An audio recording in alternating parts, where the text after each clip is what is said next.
Hello, everybody. Welcome along. My name is Benjamin Bloom. This is the Benjamin Bloom Football Channel. Please leave your bias at the door and join us. And we're going to grade every championship club's transfer window. Have you all recovered from yesterday? Who was still up when Jermaine Defoe went to Sunderland or was announced at 1:15 a.m.? Yeah, me.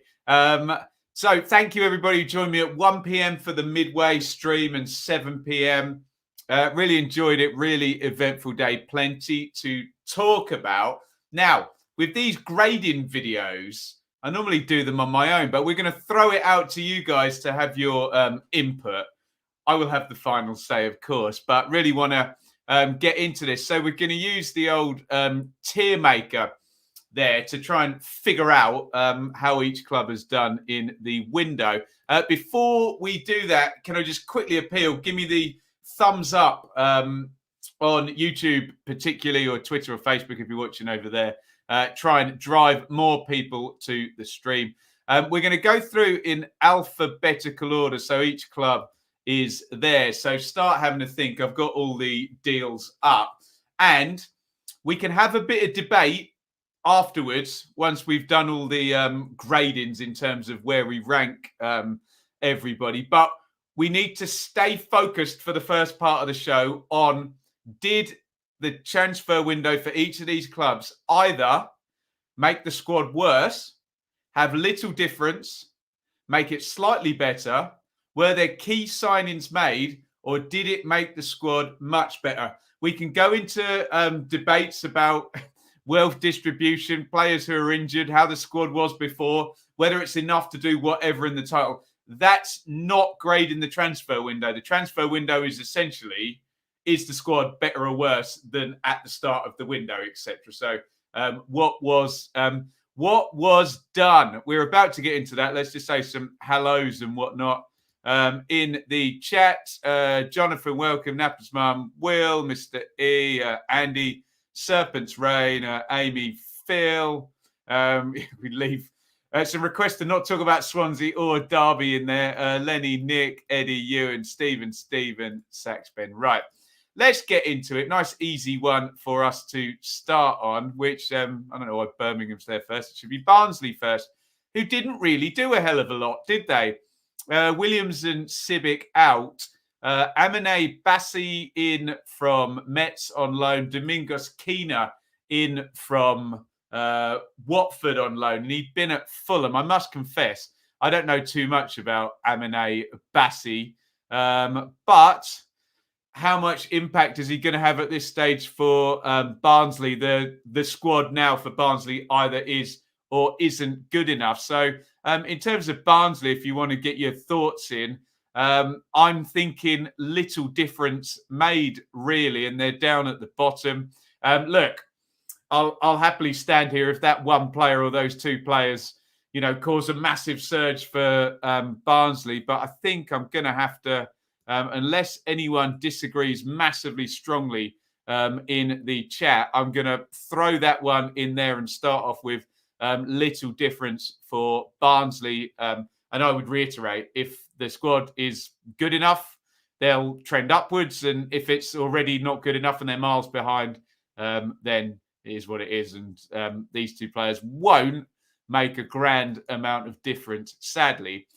Birmingham's an interesting one, actually. I think there's a bit of an argument for improvement here at Birmingham. Let's look at the outs. Chucks Anike went out. Sam Cosgrove. Ivan Sanchez, maybe. Harley Dean, some people would argue. Removing a player sometimes actually improves you rather than the other way around. In terms of Birmingham incomings, Juninho Bacuna on a permanent. I like that. We don't know the fee. It's undisclosed. The loans as well. Hernandez, Lyle Taylor. We haven't seen Taylor Richards yet. Mengi as well. I thought Bacuna and Hernandez were two of Birmingham's best players at Derby. So I think we're certainly in slightly better or higher territory, I think, for Birmingham. I wonder if there's any comments. There's a few here on Barnsley here. Probably sensible for Barnsley rebuild in the summer. A little difference, agree. Barnsley desperately needed midfield. So potential small improvement, what we'll see. Yeah, agreed. John, Mr. Tiggs, what a legend. We did see him last night. We talk about Bournemouth in a minute. I think I'm going to have to go with, I'm kind of halfway between slightly better and key signings made here. Why am I picking up Blackburn as well? Let's go with slightly better in terms of Birmingham. Do let me know. Guys, if there's anybody missing off any lists, or animations asking where is Woodrow, I don't know whether that's in the. If there is any, we're using transfer marked and their information. So, David Sanchez is a loss. The other out's not so much. The incoming seemed decent so far. Slightly better for Birmingham. Yeah, I don't think anyone's massively disagreeing with me on that one. Please hit like, by the way, and get involved. Try and draw some other people. Let's talk about Blackpool. This is going to be one where you guys are going to be focusing on someone who didn't leave, which is Josh Bowler. So I suppose that is a good thing, but it doesn't make your squad better, does it? Someone not leaving. Essentially, it's as you were. But so Blackpool, Beasley in from Rochdale. We'll see how much he gets used. Does he get ahead of Lavery and the like up top? Medine. Owen Dale in from Crewe. Charlie Kirk on loan as well from Charlton. Anybody out of any consequence? Not really. So I think we're probably going to be in slightly better terms for Blackpool, aren't we? I'm gonna pop it in there, and we'll see if anybody disagrees as it pertains to Blackpool. I think they are slightly better off. They were one of the ones, if Bowler had have left, where we wouldn't be saying, but then can I rank them as good as Birmingham? Yeah, maybe I need to put Birmingham one higher or Blackpool one lower. Let me put Blackpool into little difference and see if anybody disagrees strongly. Andy, they did well to make some money this window. Yeah, I'm torn on that one. We'll see what the feedback is as we go. Where should we land next? Blackburn. Right, nobody went out of huge consequence. We're talking about Joe Rothwell and Ben Brereton Diaz, aren't we, for Blackburn? Who came in? Will it improve them? Dylan Markandi, permanent. Ryan Hedges from Aberdeen, permanent. Zafuik in from Hertha on loan. Ryan Giles in from Wolves on loan. I like Giles. He's made a difference, particularly at Cardiff earlier in the season. Are they key signings? No. Are they slightly better? Yes, I think they are slightly better, and none of the big names went. So what I'm going to do, I'm going to pop Blackburn in on slightly better and see if there's any feedback to the contrary. Johnny's saying for Blackpool did well to hold on to players like Bowler. Blackburn slightly better, says Terence. I think I agree. You wouldn't say there's a key signing unless Giles turns out to get as many assists for Blackburn as he did for Cardiff. It might be a key signing, but I think we're in slightly better mode. Giles is a tidy player. Yeah, good left foot. He'll slot in. Maybe over Teo Aiden in that sort of left wing back position. Ryan Giles will improve any championships. I don't know much about the others. Yeah, well, I'll plead the fifth on Mark Andy as well, but they seem to have spent about $500,000 on him as well. Right, let's go on. We're going to talk Bristol City. And yeah, just not a lot happening here. Tim Closer in, Tyreek Backinson out. So look, they're not worse off. We can't put them in squad worse, can we, in terms of Bristol City? Closer. How many games will he play? Is it going to make a big difference? I'm not entirely sure on Bristol City. I think I'm in little difference category for Bristol City, who were the masters of recruitment up until 1920 season, weren't they? And yeah, let's see what you guys are saying here on Bristol City. Unless there's any disagreement on that one. A couple more comments coming in. Wouldn't imagine Bowler particularly happy at not being allowed to improve. Doubt they'll get 3 million for the summer. Yeah, we'll see. Maybe they just don't want to upset the apple cart at the moment, Tony. I think Simon's agreeing with me on little difference there for Bristol City. Right. Here it comes. Where is Bournemouth down there? I can't see it. They're in the wrong order. Bournemouth. Here we go. We can debate the whys and wherefores, but what we're asking is, has the squad improved? And I think the answer is going to be a resounding yes for Bournemouth, who were the big story, weren't they? Kiefer Moore, championship goal scorer with Cardiff and Wigan previously. James Hill, well, that's a project for £1 million. Sariki Dembele, I don't know how much he'll play, but Ethan Laird, good. Freddie Woodman, good. Nat Phillips and Todd Cantwell, both in from the Premier League. So again, we can debate the whys and wherefores and the potential throw all your chips in gamble that Bournemouth may or may not have taken. But surely, in terms purely of the squad, it's difficult to argue that it's not much better in terms of the squad. So I'll put Bournemouth right on that top tier. Again, any comments, whys or wherefores, I'm not going to read them out now. We can debate about wealth distribution once we've done all the rankings and whatnot. So Bournemouth now have the best squad in the league. Bournemouth won the transfer window. Much better. Big improvement. Two different 11s. Yeah, any comments on... Amy, would you believe there is already a wonderful video on parachute payments on this channel? So you can check that out. And look, we'll talk about the whys and wherefores and the wealth distribution and whether it's the right thing to gamble or not. We can do that at the end of the video. I want to get all the rankings done because, yes, we will get into that. And yeah, this is the question, isn't it? How many is too many and how to use them, and does it make people unhappy, and can you keep everybody, sort of safe and sound in the squad? But there's no doubt that they've really bossed it and improved their squad. Let's talk about Cardiff. I'm really interested in your guys' take on this because obviously the big one is Kiefer Moore going out, we think, for the thick end of £4 million. Now, what I need to know from you guys is, does that make the squad worse because he's a good player, Kiefer Moore, or does Jordan Hugill and Uche Pezu level it out, and then Doughty, Doyle and Drameh, lots and lots of loans, does it make things better? I suspect we're in possible net gain here, as in slightly better, or we're in little difference mode. Obviously, you don't want to lose your best striker, which Kiefer Moore was, but Hugill and Ikpeazu in to negate that. And then Doyle, let me bring it up again. Doyle, Drameh, Doughty as well. How much will they push in it? Really, what I'm talking about is Ikpeazu and Hugill, both of them together, going to produce more impact than Kiefer Moore? Let's have a look here. James Collins might need to chip in more. I would say Cardiff better. Cardiff slightly better. There we go.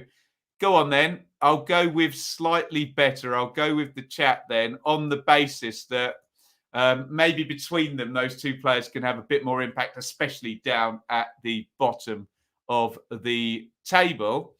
Right, where are we going to go next? Derby County. Now, Luke Plange out and loaned back, but David Marshall, Phil Jagielka, Graham Shinney, Dylan Williams all gone. And we know Derby have had a hard time, but I think we might have our first squad worse here in terms of Derby County. I'm going to put it in there. I'm going to see if we get any pushback. You can barely see it there. But Derby, I have put in squad worse. Look, it could have been worse for Derby, but we've got to be very, very focused on, is the squad better or is the squad worse? And I think it's pretty unarguable that the squad is worse for Derby without particularly Jagielka as well, who formed a good partnership with Curtis Davies. So does anybody disagree with me? Andy says, shh, he's come for little difference. But I don't agree, I'm afraid. I think Jagielka, Shinnie, losing plans long-term as well may impact their survival chances. Yeah. Look, I know we can all sit here and say there was this doomsday scenario where they'd end up selling Sibley, Buchanan, Bird and whoever for a combined cost of about 1.5 million or something. So it could have been a lot worse. But I think we've got to have Derby in squad worse, haven't we? Let's move on and talk about Fulham, where Dennis Adoy has gone out and Nico Williams has gone in. Cyrus Christie's gone on loan to, well, look, all the right backs, isn't it? Stephen Sessegnon as well. Dominguez Keane has gone back. I hate to say it, but I think I'm on little difference for Fulham. The squad's really good. They're absolutely fine. They've got Wilson. They've got Mitrovic. They kept Carvalho. Look, if they'd sold Carvalho, we would actually be putting them in squad worse, I think. But I'm going to pop Fulham in little difference. The squad is not worse. I mean, some people might argue Williams on loan and Adoy going out is an improvement. But I'm going to go with little difference and see what you guys say. Adoy out of contract in the summer and 33. Yeah. Worried about the negativity being voiced on Carvalho. Yeah, we'll see. We'll see on that. Just in terms of quality, Mike, you want to keep him around as well, don't you? So we've got a couple of slightly betters in there. But when you look at the other teams we've put in slightly better, I wouldn't have Fulham as an improvement. It probably make little difference to Fulham, and I've still got them as hot favourites for the title. Keeping Carvalho is the big news. Yeah, agreed there. We'll see what transpires there. Let's move on to Hull. Now, I think we should go to Huddersfield first if we want to do true. No, I mentioned Hull. I'm excited now. I think we might be able to put these in key signings made here. I think Hull have had a good window, haven't they? McGuinness went out, but look, Marcus Force came in, and so did Alihar, and I'm going to try and pronounce his name, Sayadmanesh. So surely they've got more attacking options. I like Marcus Force as well. I think that's an improvement. And then Ryan Longman, who's already there, in on a permanent, and Reagan Slater. Can we even go much better? I think we might even be able to go much better on Hull. Can we get them right up there? Is it key signings made or is it much better? And the thing with Hull as well, they were under an embargo and they paid off their loan. I wonder whether we can put them in much better.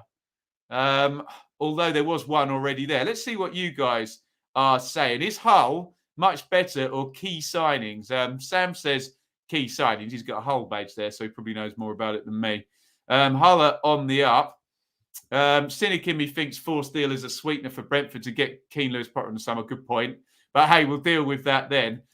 Key signings. I think the chat is edging towards key signings. Kept Greaves and Lewis Potter too. Much better. Great improvement. Key signings. Much better. We're split, don't we? Come on, let's not let Bournemouth have all the fun. Let's put Hull all the way up there and see if we get some big blowback on doing that. Up the Hull for a second there. And think where they are in the league. Look, Bournemouth have essentially got to go up one position, haven't they? And it's job done for Scott Parker, and they're in second spot. So there we go. I think either of those suggestions, much better or key signings, I would accept as a bit of feedback there. Huddersfield, interesting. Nobody of much consequence, no offence to those players, has gone out. And, okay, Jamal Blackman, he'll probably be a backup keeper. The one that interests me is Carol Eiting. I know Tino Anjorin has come in from Chelsea as well, and they've got a good relationship, haven't they, Huddersfield, with Chelsea, with Levi Colwill and Trev Chalobah as well. But Eiting was actually really good for Huddersfield, wasn't he, when he was there last season? So we're above little difference, in my opinion, and we're in either slightly better. What I would say, to be a complete pedant, is it says key signings, plural, and there might only be one. So I think I'm landing on slightly better for Huddersfield with a nod to key signings. If they both work out, then I would change my mind. Let's see if there's any pushback in the chat on that one. Johnny says little difference. I think it's a bit better than that, personally. Eiting is the key.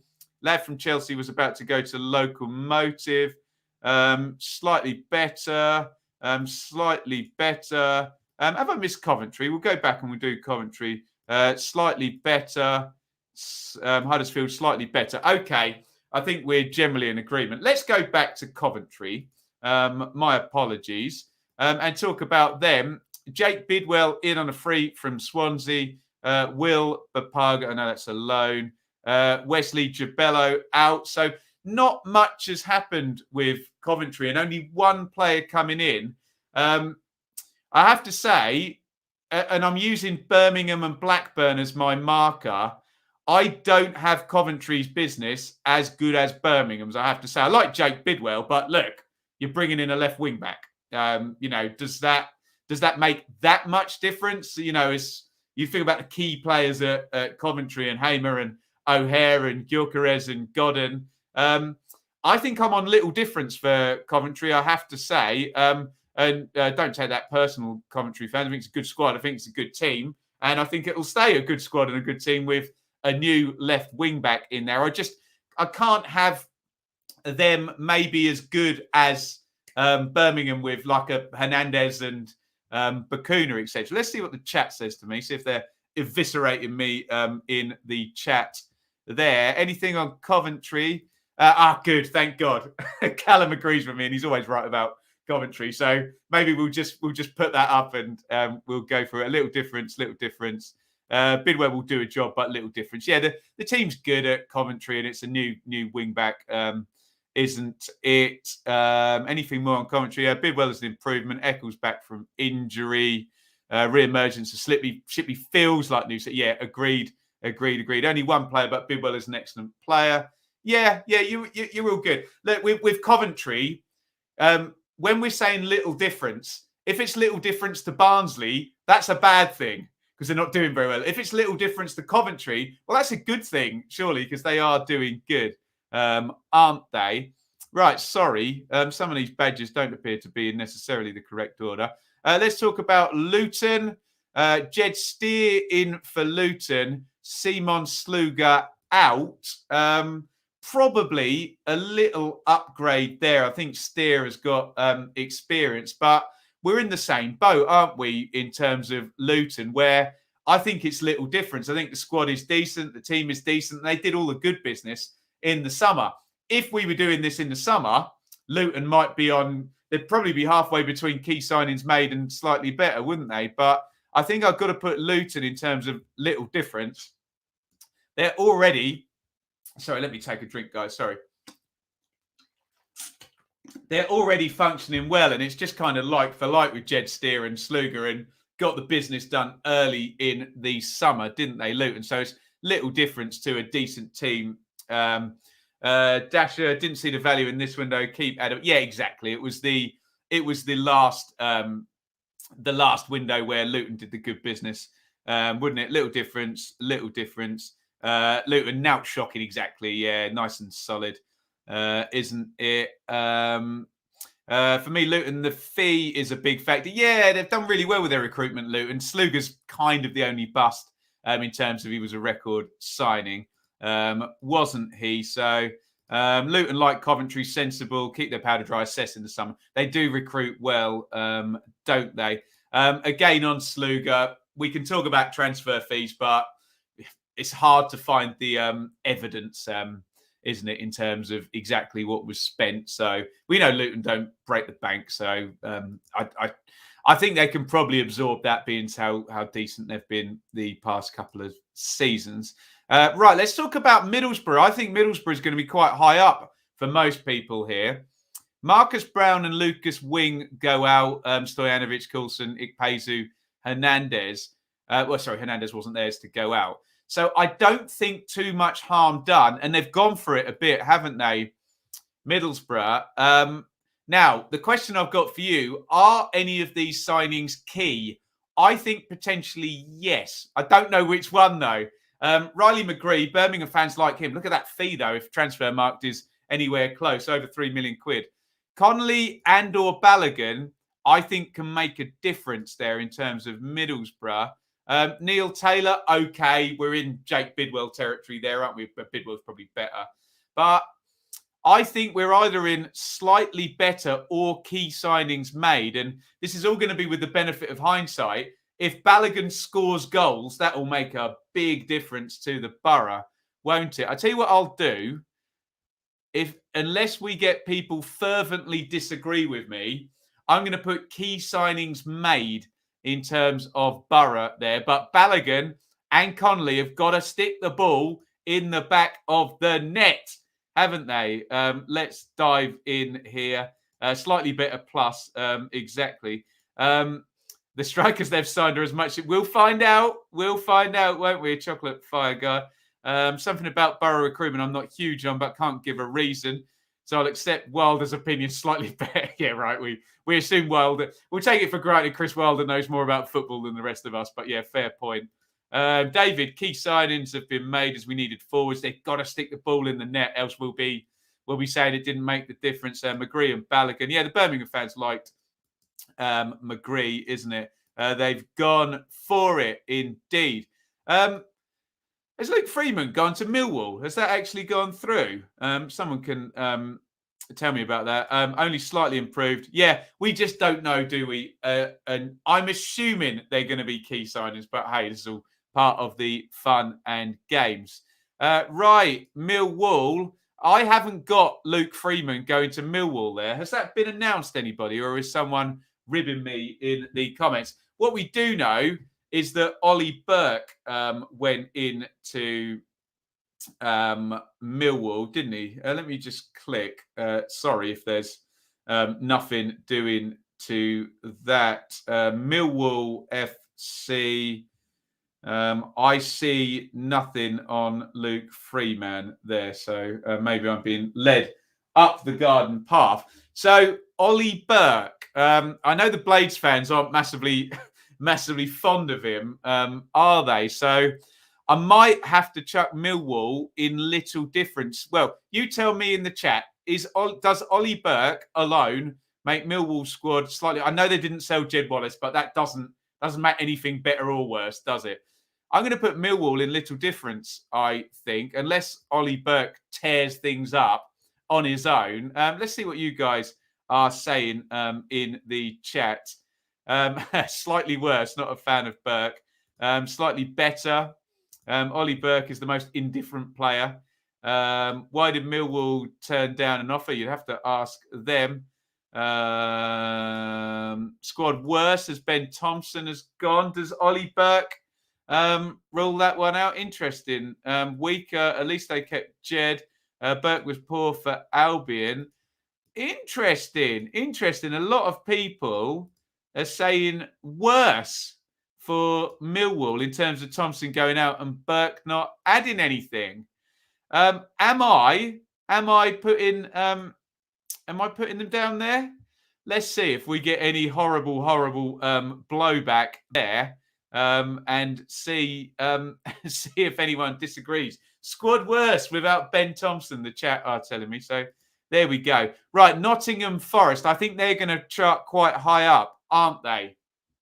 Richie Larea in, left wing back. Steve Cook, centre back. Sam Surridge, who did good for Steve Cooper at Swansea, didn't he? Jonathan Panzo as well, in from Dion. And we all know João Carvalho has gone to Olympiacos, who is Mr. Marianakis' other club that he owns. Again, we can talk about whys and wherefores, but they can very much justify correct market price because I think a lot of money moved in between their clubs. So with Forest, I think we're in key signings made or much better. I'm going to plump for key signings made. It could be much better, couldn't it? I don't. What do you guys think in the chat? Let's have a look. Much better, says Will. Okay, I think we're going for top tier here. Key signings made. What else? Key signings made stroke much better. Yeah, Judge Spence already there. The question then I'm asking you is, does it need to go up into much better or is it key signings made? Very good improvement for Forest. Key signings, key signings. Okay, it looks like the majority of you think I've got it in the correct place there. So key signings made. Kept their best player. Yes, they did. Yeah, that could have mitigated all things out if we're talking about Brennan Johnson, couldn't it? Okay, I'm going to leave it where it is and we're going to move on to the Posh. Very interested in your thoughts on Posh in respects of Siriki Dembele leaving. So, yeah, look down the bottom there. Don't worry about Kanu, Tomlinson, Pim, etc., Goali.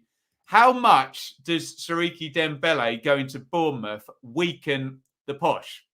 He has been more consistent than Johnson Clark Harris, hasn't he, up top, and maybe Sammy Smodic. I would argue, has he been their best player this season for the Posh? You tell me. And then the question is, do the arrivals mitigate the departure? Bailey Mumba, okay, right wing back. Callum Morton, striker in, scored an own goal in his first game, didn't he? Reece Brown, Joe Taylor from Kings Lynn, Jandro Fuchs from Dundee, Bender and Coulson. I do like both players. I don't think they're worse. I think the accumulation of all the other players, but then again, Dembele plays at the top end. I don't know where to put them. I'm either in little difference or squad worse for the Posh. I tell you what I'll do. I'll wind everybody up and put them in squad worse. And if the chat tells me I'm wrong and I need to move them up into little difference, I will do so. Let's have a look here. Smodic has been the best player, surely. Little difference. Where will the goals come from? They do still have Johnson Clark Harris there in terms of answering that questions. They need goals. Future planning, worse. Dembele didn't have his heart in it. Maybe. This window makes them worse. Squad worse. Posh planning for League One. They're all loan players. They stay up and barely had a squash. I think squad worse. They need goals. Okay.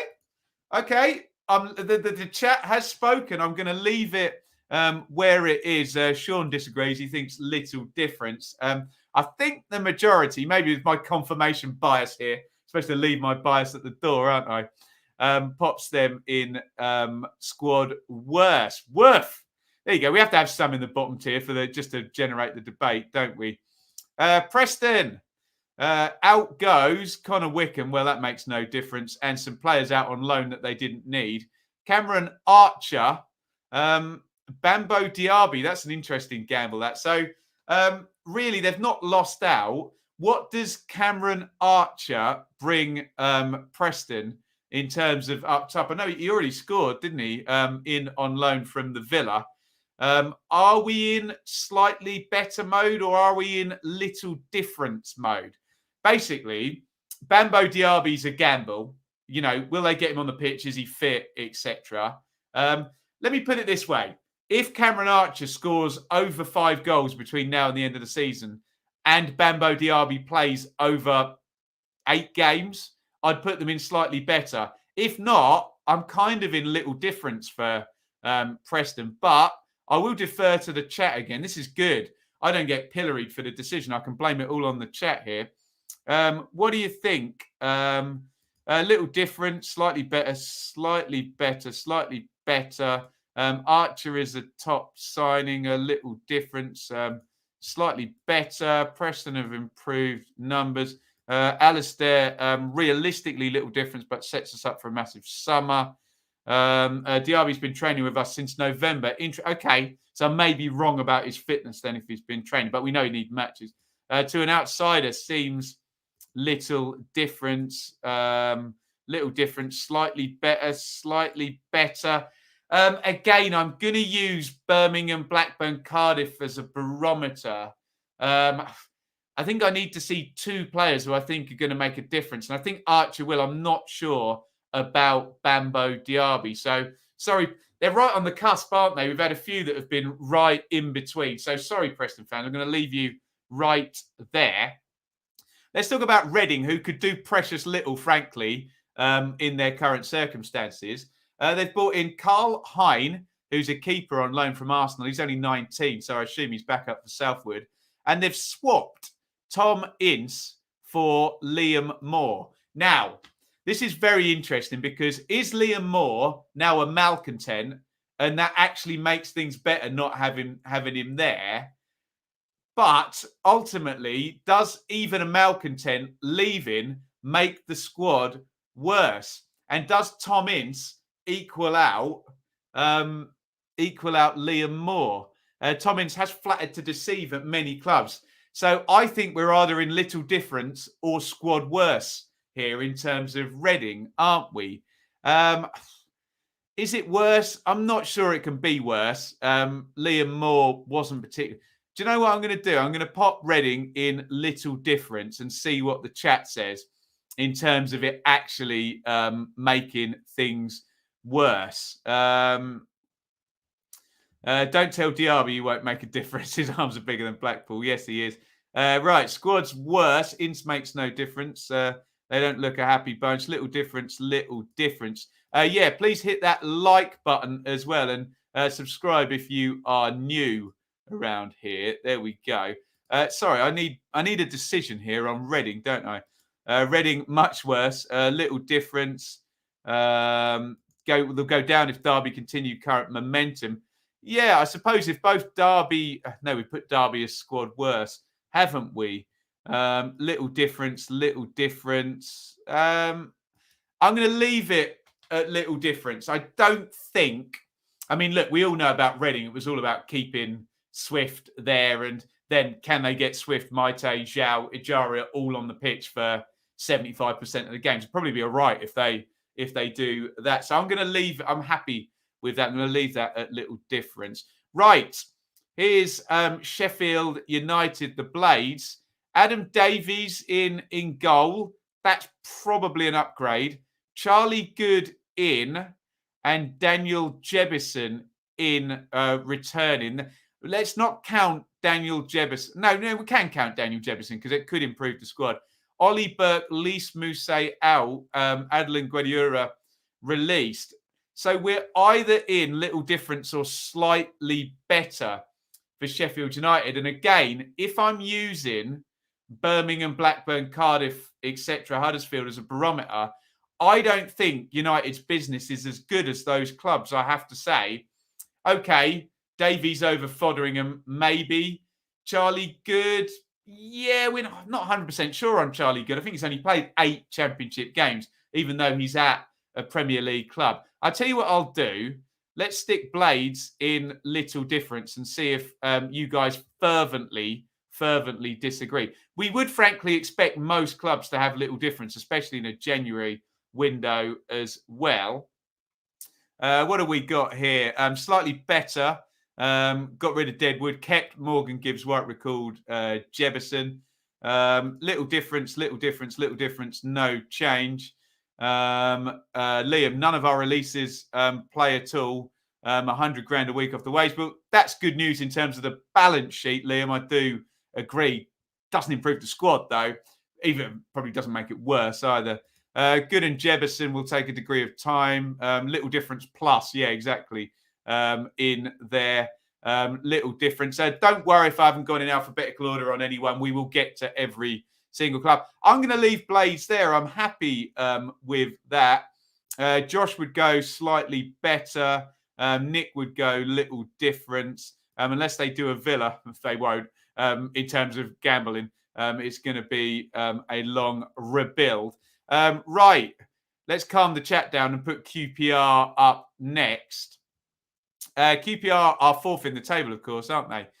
Interesting one, this, because Jordy de Vries, who I actually quite like, went out.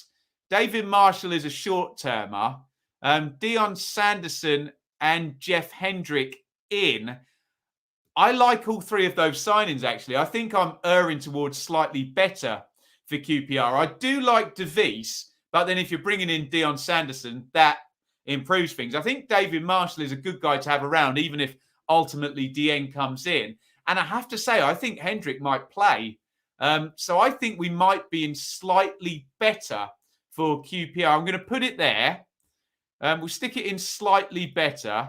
And I'll give you a chance to feed back to me on that one.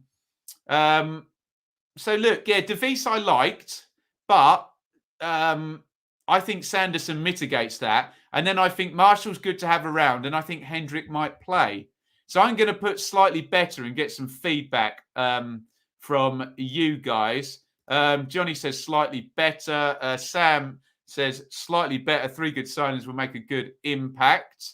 Slightly better, says Andy. There we go. Apologies about this. I'm just going to block this guy in the chat talking about his urine. We're here to talk about football, matey. Send me an email if you want me to unblock you, but otherwise, goodbye. QPR better, but yeah, okay. I think you guys agree with me then. Better. Yeah, we might get a battle between Dieng. I do ultimately think, Simon, that Dieng will play, but yeah. QPR a little better. Sean, as a Geordie, Hendrick is super fit. He'll most likely improve them. Good guy to have around as well. I think they've added strength in areas which they needed to. We would have been squad worse if they'd sold Willock or Chair, wouldn't we? So I thought de Vries would go on to play in the Premier League when he was here. I like de Vries, but I do like Sanderson as well.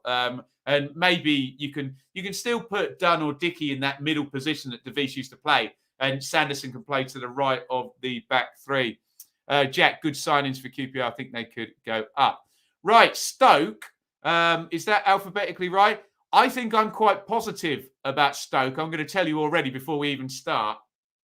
So Danny Barr, Adam Davies and Sam Surridge go out.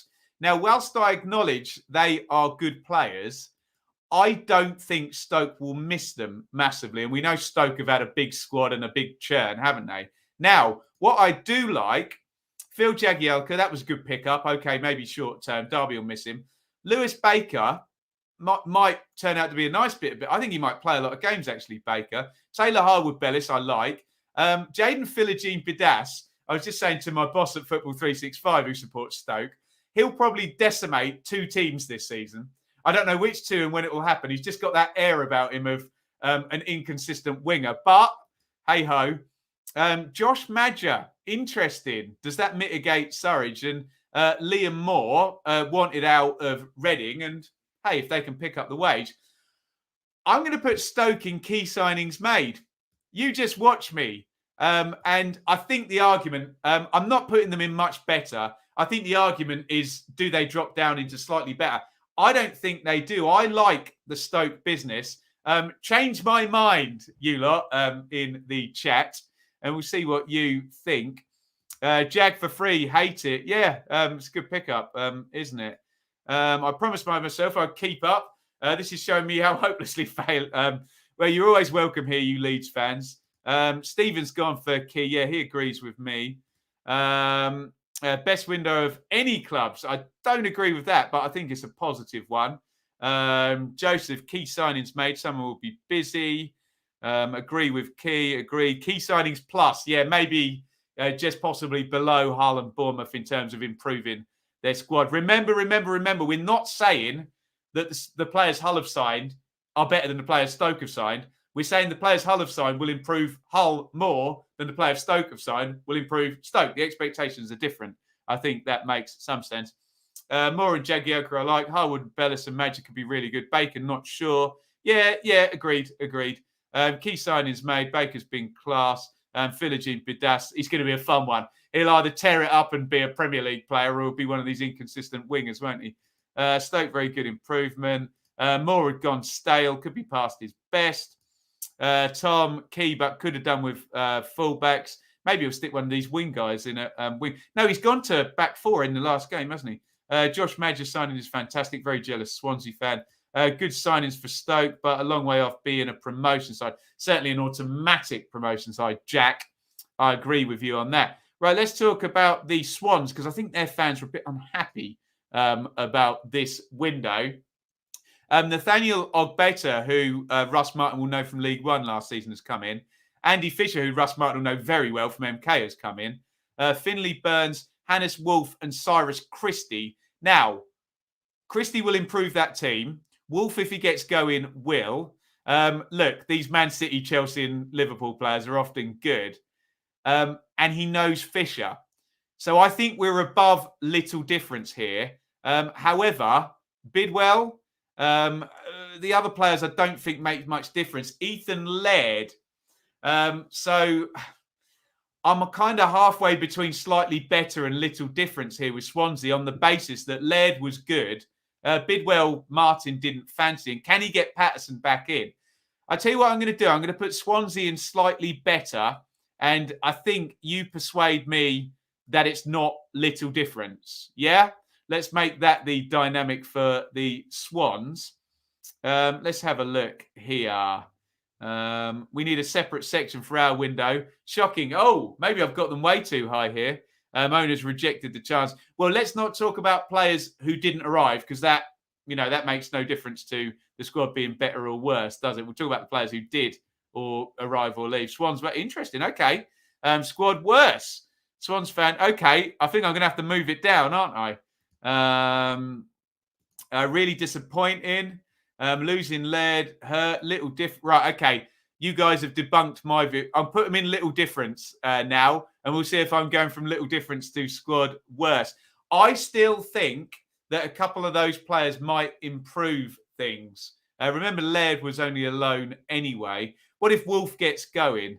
Let's have a look here. Definitely not slightly better. Wolf, tip-top loan move. Christie, good. Oh, good. Amy's still here. We need Pato. Was I miles and miles out with this one? Sounds like I was. Patterson should have been sold. By the way, Christie is good. There you go. Christie should even out Laird, I think, possibly, shouldn't he? Swansea stay the same. Not same level. Yeah, okay. So, I think I agree with you on that one, Sam. Unsure. The player deals were agreed, and the owners pulled the plug. Interesting. Lack of squad depth. Worse just for the fun of it. Stop it. Defensive Pato comes back. Swansea have no depth. Interesting to see difference in Swans fans' opinion. Yeah, it is that. It is interesting that, isn't it? We'll always admit that fans of a certain club will care more and probably know more, but are they calling it down the middle? Okay, I'm happy with them in little difference. I don't think it's worse, but I understand the frustration of the Swans fans. Right, here you go then. West Brom is the last one. Now, Daryl DK and Andy Carroll with Jordan Hugill going out. Now, at the start of the window, we all said West Brom have got a decent squad, but they need a goal scorer. And they signed Daryl DK. And I honestly thought Daryl DK would be a key signing. He's got injured. Now, that doesn't make him not a key signing. That makes that unlucky that they brought him in and he got injured. I think Carroll,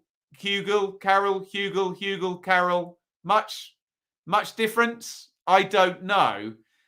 Are we in slightly better, or will Daryl DK come back in 6-8 weeks' time and be brilliant? I don't know.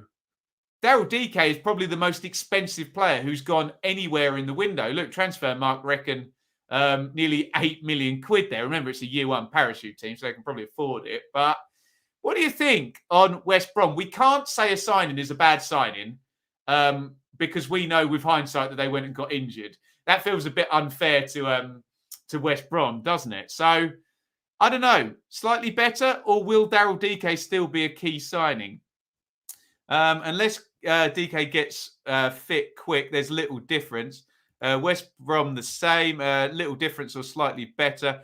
Key signing, even though it's only one player, so maybe slightly. Yeah, that's kind of where I am with it, I think. Carroll is the first West Brom signing of all time. The window is better, sure, for DK move, but circumstances disastrous. Yeah, that's a good point. They did release Snodgrass too. Poor Pete Doherty, dearie me. You can't see the Derby badge. It's not showing up now in squad worst. There's a picture of Chris Waller. What a classic that is. West Brom striker tick, albeit unlucky. What are you putting? Slightly better, if not for the injury. DK was a big signing. Carol Mayer. Other than that, disappointed we didn't bring a midfield. Well, look, let's go with the two Baggies fans then, and then not saying key signing. Key signings plural. And because of the injuries, and I know that's not fair because we already can see in the future with West Brom because DK was signed a couple of weeks ago. So we've got a bit of an unfair advantage on some of the other clubs we're comparing them to. For example, Surridge might be rubbish for Forest. Madger might be rubbish for Stoke. And Balogun might get injured for Middlesbrough, mightn't they? So there we go. Guys, I think we've done our job here. So there are our rankings for the transfer window here, for the January window. Let's quickly recap. And I am now happy to talk about parachute payments and Bournemouth and people being upset and other stuff. If you want to fire questions in for me on that, because it was filling my my feed up. So, squad worse, we've gone for Derby, Millwall and Peterborough. Up for a debate on any of those. Little difference. Barnsley, Blackpool, Bristol City, Fulham, Coventry, Luton, Preston, Reading, Swans and Blades. Again, if your team's trending up, little difference doesn't matter. If your team's trending down, little difference does matter. Slightly better, we've gone for Birmingham, Blackburn, Cardiff, QPR, Huddersfield and Baggies. With the caveat, we would have put Baggies in key signings if we didn't already know that DK was going to get injured, which he has. Key signings made, we've gone for Borough, Forest and Stoke. They've all gone for it. And I know Stoke are an ex-parachute team, but none of them are parachute teams now, which is interesting. Bournemouth is kind of unarguably much better. And I think given where Hull are in the division, I think much better is probably fair for Hull, especially given the embargo got lifted and the takeover happened. So there we go.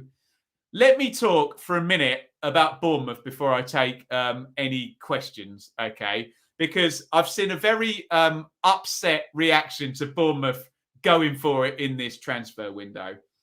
So my reaction to this is, have we known about parachute payments and the cliff edges and wealth distribution being unfair or unequal, or use whatever word you're comfortable with? Have we known about this for 5 years? Yes, we have.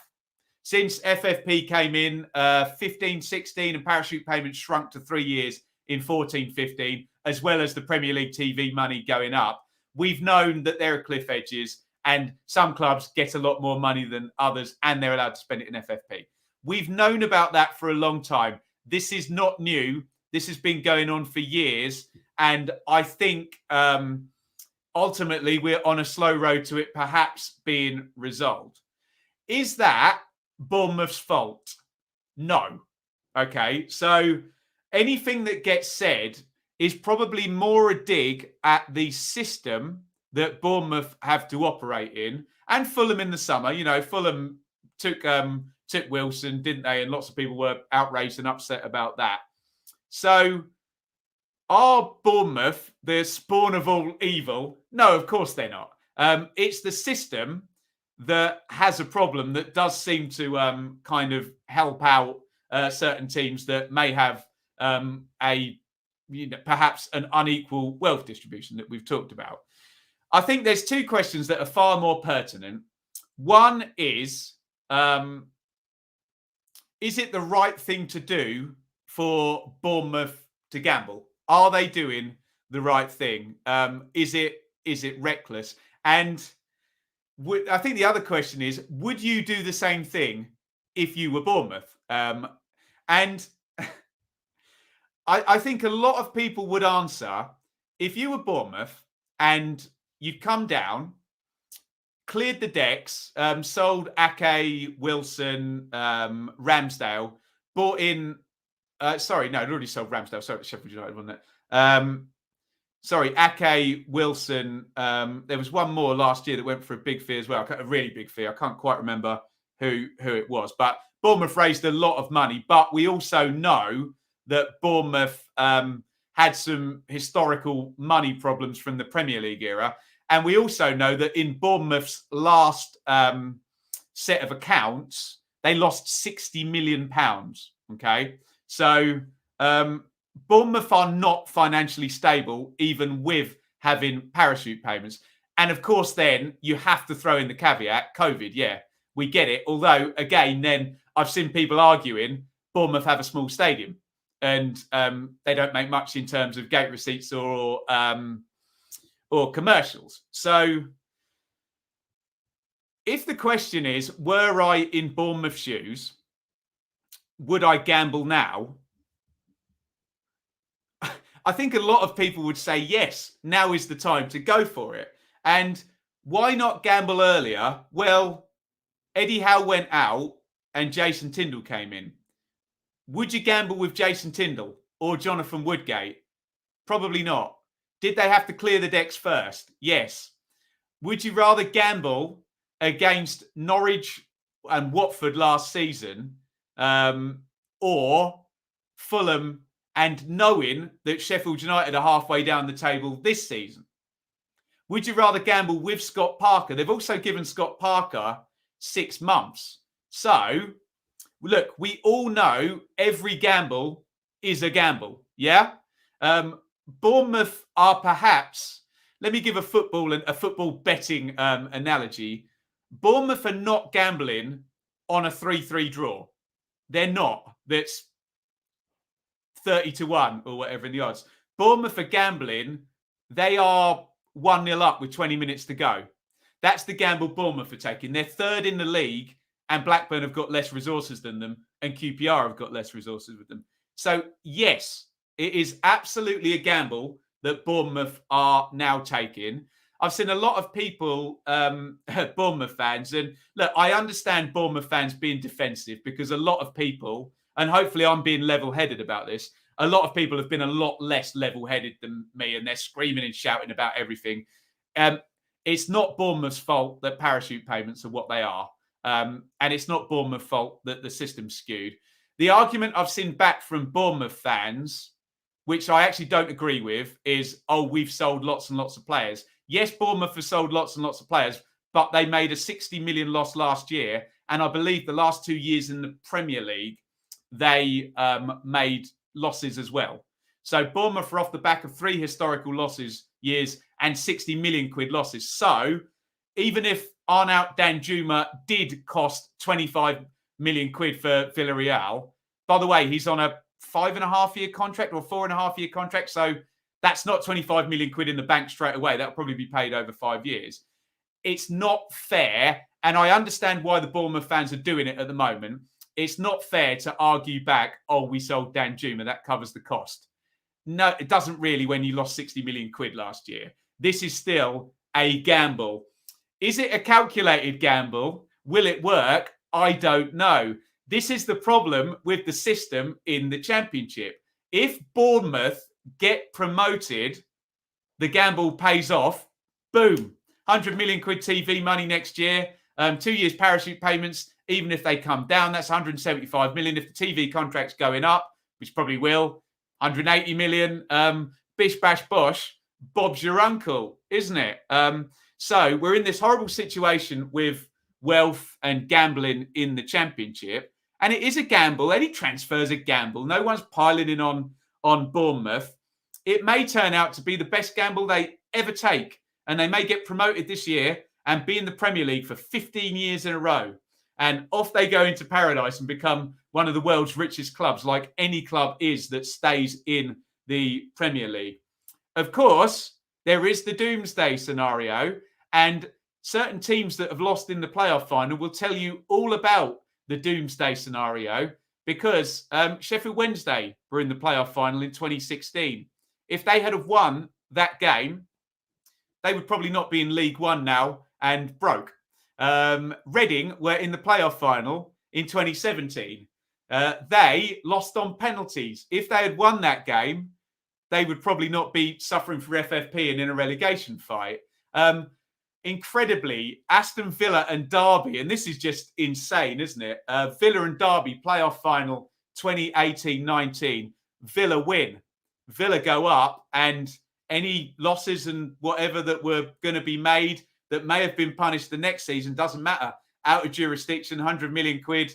Bosh, time and right. Where are Derby? I think we all know where Derby are, and we all know that Mel Morris had gambled to get that far. He didn't make it. If he'd made it over the line, none of what's happening now would be an issue because even if there were legal problems happening now and they've got up, quote, nefariously, then they'd probably be able to pay for it all because they're in the Premier League. Keep your eye on Swansea as well. I like Swansea a lot, but Swansea got in the playoff semi-finals. They got in the playoff final, lost to Brentford, who were really good, weren't they? And Swansea now don't have parachute payments. And what will be the direction of travel for them, another playoff finalist? So, circling back round, the doomsday scenario for Bournemouth is they take this gamble, which is a calculated gamble. And yes, you can argue about the amounts of money that they've invested and all of that, but it is a gamble. If Bournemouth, for example, on the last day of the season, dropped down to third position on goal difference or something mental, got into the playoffs, got to the playoff final, lost on penalties, what does that look like then next season? So the parachute payments then drop from 45 million to 35 million. So next season they drop to, I think, about 15 million, which is still nice. It's still double what the TV money gets, but the parachute payments are supposed to parachute down like that, whether you agree with the amounts or not. They definitely do cascade down. And next season, you can imagine if that happens, Bournemouth have got two choices. They either cut their cloth very, very quickly, or they double down and gamble again, which we have seen clubs do, haven't we? And that's how clubs really get into trouble. So the long and the short of it is, I know people are quite emotional about it. Parachute pay. This is to conclude my ramble about this. Parachute payments have been here for years. We know about them. I've been moaning about everything for a long time and the amounts. That's not Bournemouth's fault. And the system and the inequalities in wealth distribution are a big problem.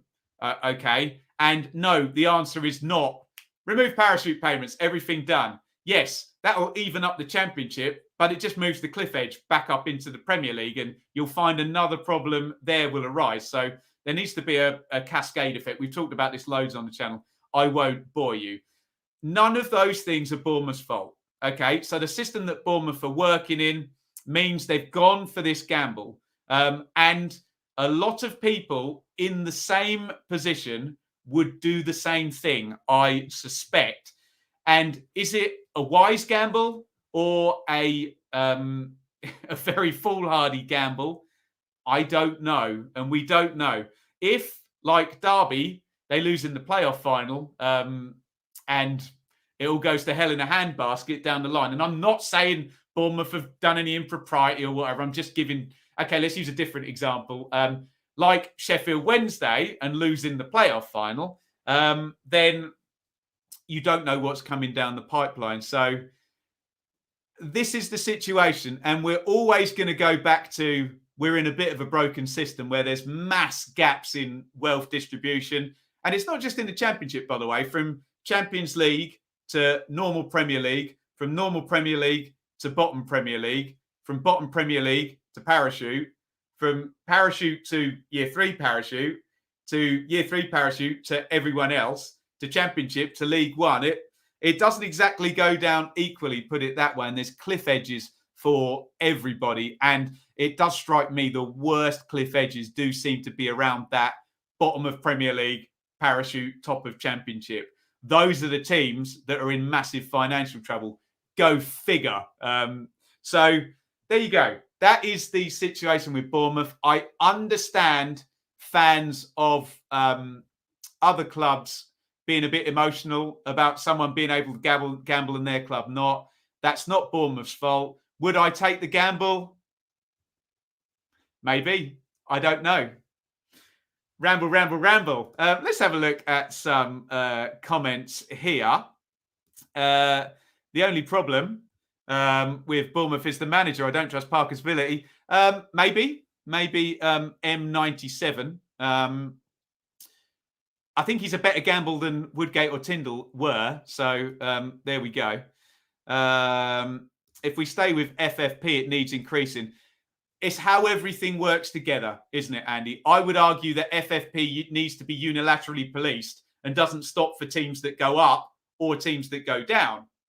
So, for example, and I'm not picking on Bournemouth, I'm just using them as an example, I think their 3 years should be working across from division to division. In the same way, if a team is able to sign players on the basis of massive bonuses on the event they get promoted, maybe that should be trailed, etc., etc. It's the whole link between distribution, parachutes, FFP, and of course, the biggest problem with the whole thing is the fact that the EFL and the Premier League are different bodies. Look, I didn't want to go down on this rabbit hole today, but a lot of people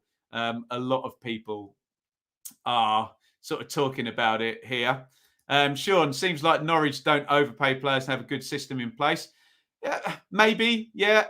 I think the most self-aware Norwich fans would still say they couldn't have done it over the years without the influence of parachute payments. I know ultimately Norwich didn't have parachute payments in 2018-19, but try telling that to people when they see the wage bill, when they see 10 million euro team closure on the bench, when they've banked on James Maddison, who they're able to sign on a different deal for sort of 2-3 million quid loan out and develop and build up, when there are other clubs they're going up against who that would be double their transfer record. So, yeah, Norwich do have a good system, but unfortunately are only ever 1 year or one failed window or one failed season away from being in trouble as well. Oliver, as a Bournemouth fan, I've calmed down now. I do worry about harmony and size of squad. I don't think promotion is guaranteed for us by a mile. Blackburn and QPR look good. Anything else on this? Instead of parachute payments, maybe a percentage of money from all Premier League teams that goes to all clubs instead of relegated teams. Something needs to be done, doesn't it, in terms of it being more even? And surely we can find a system that's not 17th place in the Premier League. Let's do this even better. 20th place in the Premier League, 100 million quid. And then potentially losing playoff finalists if they don't have parachutes, 7 million quid. And then in a gap in the middle, the year one parachute is 45 million quid. It's ridiculous. Can you imagine? I don't know if any of you guys run businesses here. Can you imagine running a business where your income could double, treble, quadruple, quintuple, depending on that one factor? And you can do your absolute damnedest and it can still divide by 5 or multiply by 5 on that one factor, can't it? So, yes. What else are we saying here? It's unfair but a necessary evil. Is it? If it's unfair, then surely rather than just saying it's a necessary evil, find a way of doing it better. Do you know what I mean? I feel like that's half of the conversation. I guess it is a necessary evil, but come on. The next sentence when something is necessary but evil is, how can we do it better? You can't stop at it's a necessary evil, can't you? I think it's a bit like me saying my car is a necessary evil, so I should be able to drive it, and I should be able to drive it with just me in, and I should be able to pollute the planet, and we all should be able to. Yeah, it's a necessary evil for me to have my car. Or we can have a conversation about how can I pollute less? Can we make cars that pollute less? Do you know what I mean? I feel just saying, bosh, it's a necessary evil is possibly true, but it's not far enough in terms of nuance, if you know what I mean. Just do what the alarms did, pocket all the parachute payments and invest nothing back in the squad. You'll end up League One, but at least not be out of business. I think you might have a few fans of a few clubs argue that they've done that. Maybe Huddersfield fans, Swansea fans, Sunderland fans will kind of all argue that the parachute payments came in and did not spend. Liam, it's amazing how differently the parachutes are being used. Sheffield United has used it. There's to buy back their assets and go to the Directors United world. I'd imagine it'll be a cash cow for a few years. It is. It's difficult, isn't it? Because we sit here and we say clubs are stupid to gamble. But are they in this system? And it's kind of terrible. But you're only stupid in the gamble if you lose, aren't you? And unfortunately, maybe Reading, maybe Derby, Sheffield Wednesday, all gambled and all lost, or so far lost. Andrew, is it fair to say Bournemouth throwing the kitchen sink at the transfer window is not a sign of strength, but a sign of panic and unpreparedness? Possibly. Andrew, it's very binary, isn't it? As I say, they're betting on a 1-0 lead with 15 minutes to go. They might win, and it will be a big sign of a successful gamble. I'm sure we speak to plenty of Villa fans who go, phew, thank God we won that playoff final. Do you know what I mean? And they're quite self-aware about it, the Villa fans, because they know trouble was coming down the pipe. But they won. They gambled and they won, didn't they? They had high costs and losses, and it was going to come down the pipeline 1 year, maybe even 6 months later. So, but yeah, we will find out in due course, wouldn't we? Is parachute largely to cover excess wages of Premier League clubs? If not, why not have proper relegation clauses? Phil, we go down this rabbit hole, don't we? And we say, "Oh, plan properly," and all of this stuff. And of course, that's true, Phil.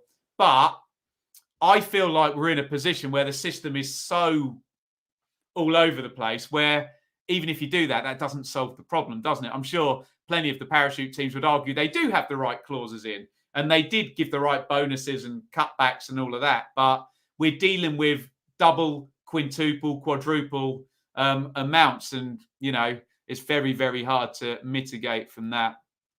Certainly wouldn't say making 5 signings was in our long-term plan, no. But those did have previous links. Yeah, I think the point everybody's making, Oliver, and the word panic.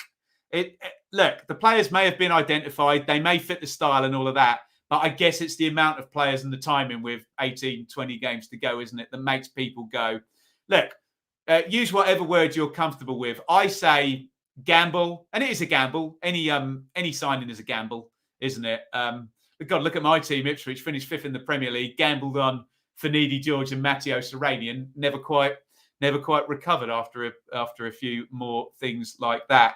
But use whatever word I say. Are Bournemouth going all in, throwing all that shit? Yes, they are. They've gone all in on getting promoted this season, haven't they? So use whatever term you like: panic, gamble, all in. I think we're all singing from the same hymn sheet in that regard. Are some of the yo-yo clubs relying on the parachute payments? Yeah, of course they are, Nick. Yeah, it's leverage, isn't it? They know what's going to happen, and you've almost got to praise some of them. Norwich played the long game, didn't they? They went up to the Premier League knowing that they can have a bit of a go in the Premier League or be an absolute powerhouse in the Championship. There's an argument that what Norwich did is smart. So, yeah, of course they're going to marginal gains in football. And I don't even think 45 million quid TV money as opposed to 7 million quid TV money is a marginal gain. I think it's a big gain. And why wouldn't you leverage it? It's not. And I keep reiterating this. So fans who support clubs that have got parachute payments understand me very clearly here. No one is having a go. Well, I'll speak for myself. I'm not having a go at your teams. It's the system. And why would you not leverage the extra possible advantage and extra cash that you might have incoming that season? We know they've all got bigger bills, and the necessary evil argument is a bit reductive and a bit a bit kind of, okay, I'm going to throw that in there and stop that there because it suits me, because the further we go down the conversation, the more complex and the more nuance we add. But yeah, there we go. Maybe the best way is to have a team-wide salary cap. Maybe, yeah, maybe. A lot of people are proponents of that. Going up is one thing. What you have to throw at it to stay up is something altogether. I would argue that, but yeah, well, that's a new conversation if Bournemouth do go up, or whoever goes up. What else have we got here? Surely panic buying usually means getting a bad deal. Don't see Bournemouth getting... No, I mean, I wouldn't get too fixated on the word panic buying. I think what people mean is, are they panic buys? Maybe not, subjective matter of opinion. Is this a big push and throwing all the chips in and a quote panic to get up this season? Maybe slightly. I wouldn't get too fixated on either word. I know I do that sometimes, but salary cap is the way forward as a whole, but needs to be universal. David, Norwich have been very poor in the Prem this season, which is disappointing, considering it's the second time in recent times. So, but then again, if we're still in this discussion of wealth distribution, if you're Norwich, do you understand your size and leverage it down or punch upwards? I don't know. I know fans always want teams to punch upwards, but if you're running the business, it's a very, very different matter. And that's the big question with Bournemouth, isn't it, Billy? If Bournemouth don't go up, it's a disaster. Maybe. Might go up next season. The long and the short of it is that with the FFP and the parachutes, essentially they both ratchet out over 3 years, don't they? And Bournemouth have been down for 1.5 years. So, and again, anything I've said in the last 30 minutes is that, and teams take this very, very personally, or fans of teams that are in this situation. And we all know it's not in my backyard, isn't it? And if our team was in there, God, I'm an Ipswich fan. We never had the parachute payments. And God, when Ipswich went down, ITV Digital went bust. So that's the equivalent of the teams coming down, expecting parachute payments and losing them. God, if my team had them, I would have been bloody loving it. Come on. We'd have probably found a way to cock it up anyway. But there you go. Woof. Thank you, everybody, for watching. By the way, about half an hour ago, we did rank all of our transfer windows. Thank you, everybody, for your input on that. And it's a lovely big over and out from me. I'll go and calm down after my big State of the Union address there. I hope we kept level-headed and everything I said makes sense. Thank you, everybody, for watching. Big over and out from me. Thank you so much for watching. If you enjoyed this video, please hit the like button to see more videos from this channel. Hit the subscribe button and to be notified every time we upload. Ring the bell for those notifications to come through on your device. If you really want to support the channel and me as a content creator, I will be eternally grateful if you head over to the merch store and grab something, or support over on Patreon, patreon.com/Benjamin Bloom. Thank you for your time.